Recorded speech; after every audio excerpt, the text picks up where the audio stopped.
Which of the following best completes the passage? So we have a new sociological theory that artists and musicians excel in their chosen field of endeavor only if they are naturally gifted or extremely diligent about practicing. Okay, so in order to have the time to be materially successful in one's professional life, materially successful means getting money.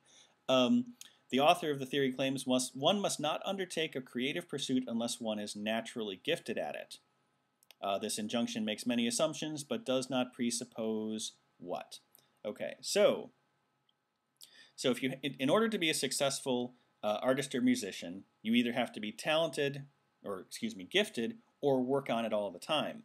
But that's your creative life. And if you are not actually gifted, if your way of being a good musician is just to practice, 18 hours a day, you would be doing that at the expense of your professional life. So the author is saying in order to have time to be materially successful in one's professional life, you shouldn't do a creative pursuit unless you're naturally gifted, because then that means you don't have to practice all the time.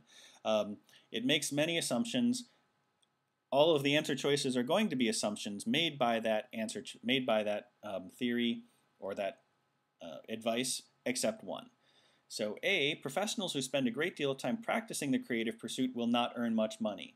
That is an assumption that the passage makes. The passage is saying if your only way to be good at something artistic is to practice, as opposed to being talented, that's time you're not going to spend on your actual job.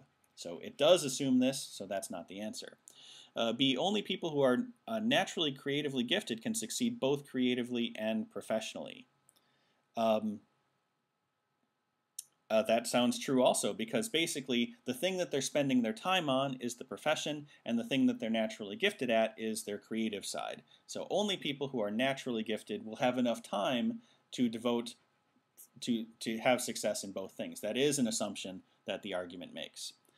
C, a person cannot succeed professionally and succeed creatively at the same time. Well, we just saw in choice B that there is a way that someone can be successful at both at the same time if they're gifted creatively and work hard professionally. Therefore, that someone cannot do both at the same time is not an assumption that the passage is making. Choice C is the answer.